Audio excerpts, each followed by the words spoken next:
Open the Discord app on your smartphone. Tap on You at the bottom right.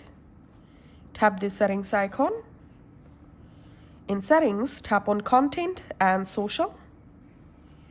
In here, make sure you have selected here the Discord tab. Now scroll down. Under Server Settings, tap on Server Defaults. And here you have to select the game, which game currently you are playing. For example, I'm playing All-Star game and now I want to add this game as my Discord live status. So here's I'm selecting All-Star.